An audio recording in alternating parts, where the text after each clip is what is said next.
Hello everyone, it's Rev Deanna here.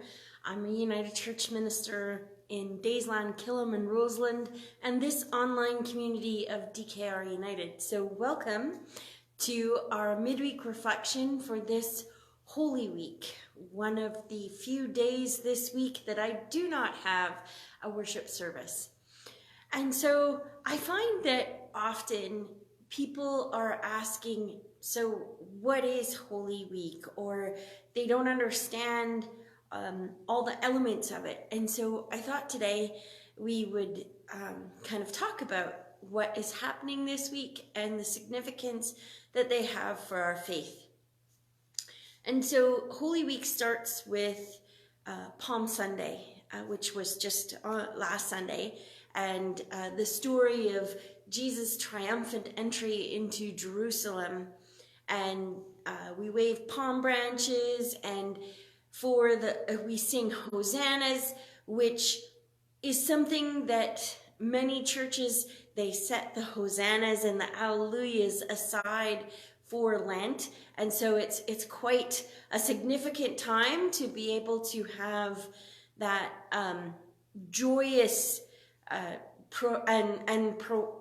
song of praise again, after kind of more traditionally, we don't always do that now, but a more traditionally kind of somber focus to Lent. We're more introspective and thinking about who we are and how we are living and how we are called to do better in our lives. So that's the 40 days minus the Sundays leading up to Easter. And Palm Sunday is the entry into Jerusalem, which kind of starts the event snowballing pretty quickly as we understand it. And so we've been talking about it in their worship series about looking for love. And on Palm Sunday, I talked to you in the physical worship that we shared, talked about how Jesus was kind of all about stirring up good trouble, right? He was showing us how to love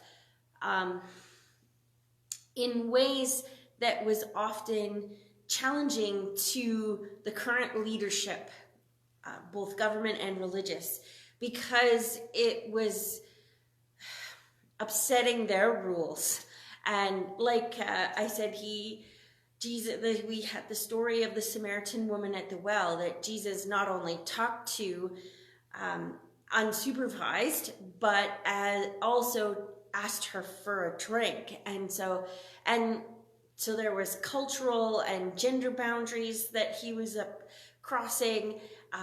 He was healing people on the Sabbath, so there was religious boundaries he was crossing, but he was doing that not just to be a troublemaker. He was doing that to show us that true love has no boundaries. God's love has no boundaries. He was stirring up good trouble. And so this stirring up that Jesus was doing was stirring up another kind of trouble for him and for the people that were following him. We've talked about how, I think I've said that on here, but I know we've talked about it in person. Just before Lent, we did a Bible study on the Gospel of John virtually with another colleague and we talked a lot about how John's Gospel can often come across as anti-Semitic, not really talking favorably about our Jewish brothers and sisters. But the thing that we have to all take into account when we're reading the Gospel of John is that it was written at a later time than the other synoptic Gospels. And so the time that the people it was written for were actually Jewish.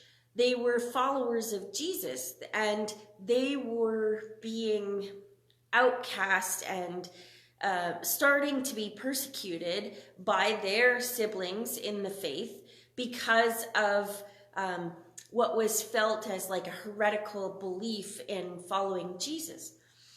And so because Jesus was, like I said, upsetting the apple cart and saying that God's love is for everyone, not just those who can afford to observe all the ritual rites of cleanliness and sacrifice. And, so he was shifting, as our faith does from time to time. It shifts and grows. And so we can probably think of others that have been persecuted or possibly labeled as heretical when they challenge ideas about our faith. I know I can think back to growing up and hearing very heated conversations about using inclusive language for God in church. I know there, and there were other times, women in clergy was another kind of upset the apple cart moment in our church anyways. And so this is a growth thing that happens in faith. And so when you read the Gospel of John, there was that tension within the denomination, within the faith that they had. And hopefully you can have an experience where you can relate that to that. And so when you read that gospel, please keep that in mind when they talk strongly or harshly about the Jews, that it just was that situation. And so Jesus is coming into Jerusalem, and that friction is getting very strong. And the leaders are terrified.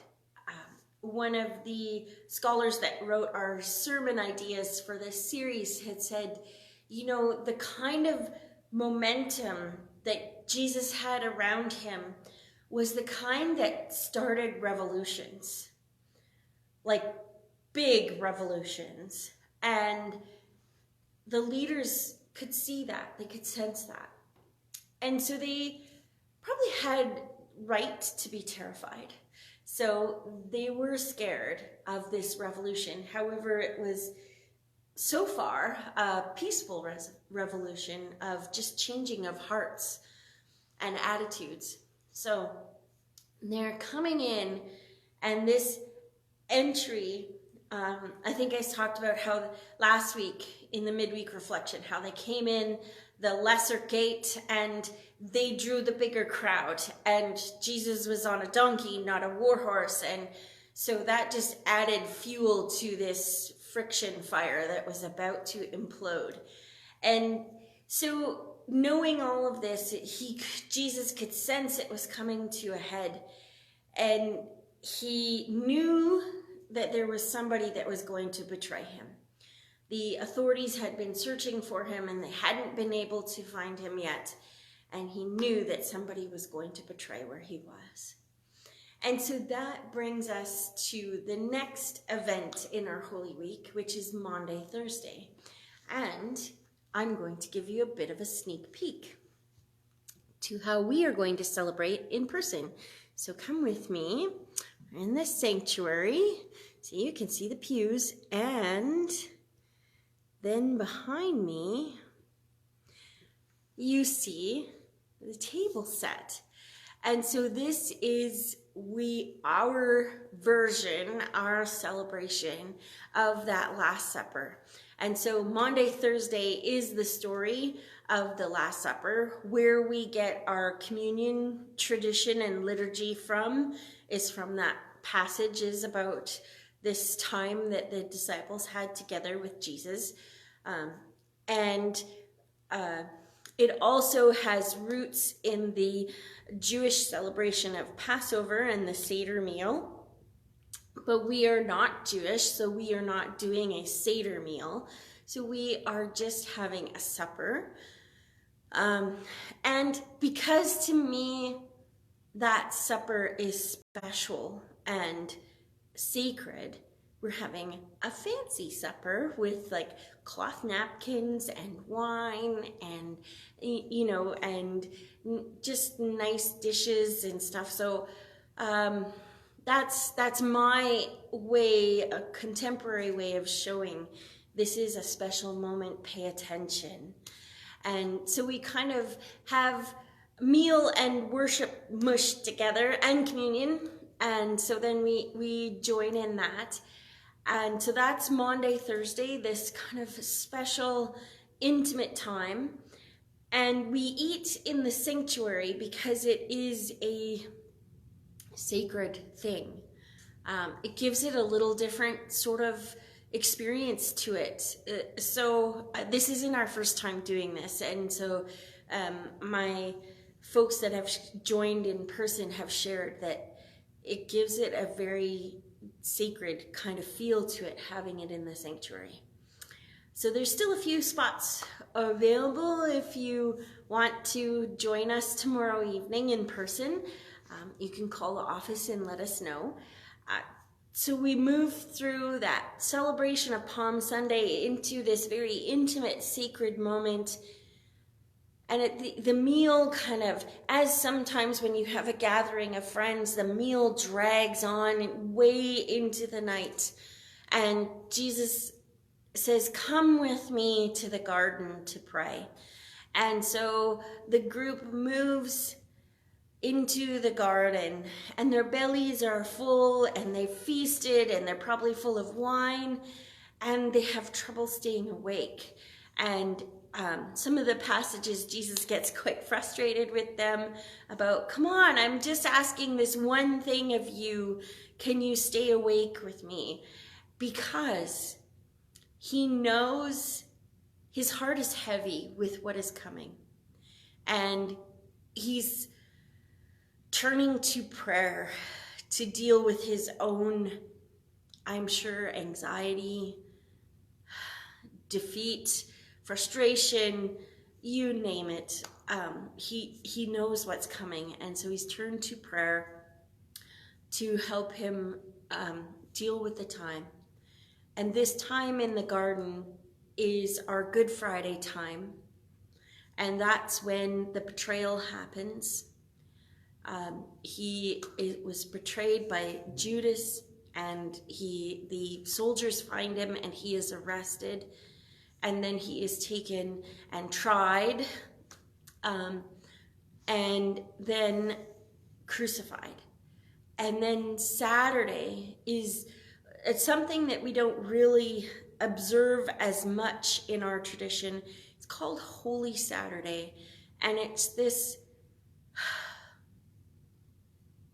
well, exactly that. It is that deep breath of grief after losing Jesus, that deep breath of grief, that is that space between his trial and crucifixion and the discovery of the empty tomb on Easter Sunday. And so one of the things that my seminary training has kind of made me aware of is, you know, we come Easter Sunday in our best, and we come ready to be, he is risen. But Easter Sunday in our liturgy actually starts first with grief. It starts with discovering the empty tomb and the grief that they have of where has Jesus been taken.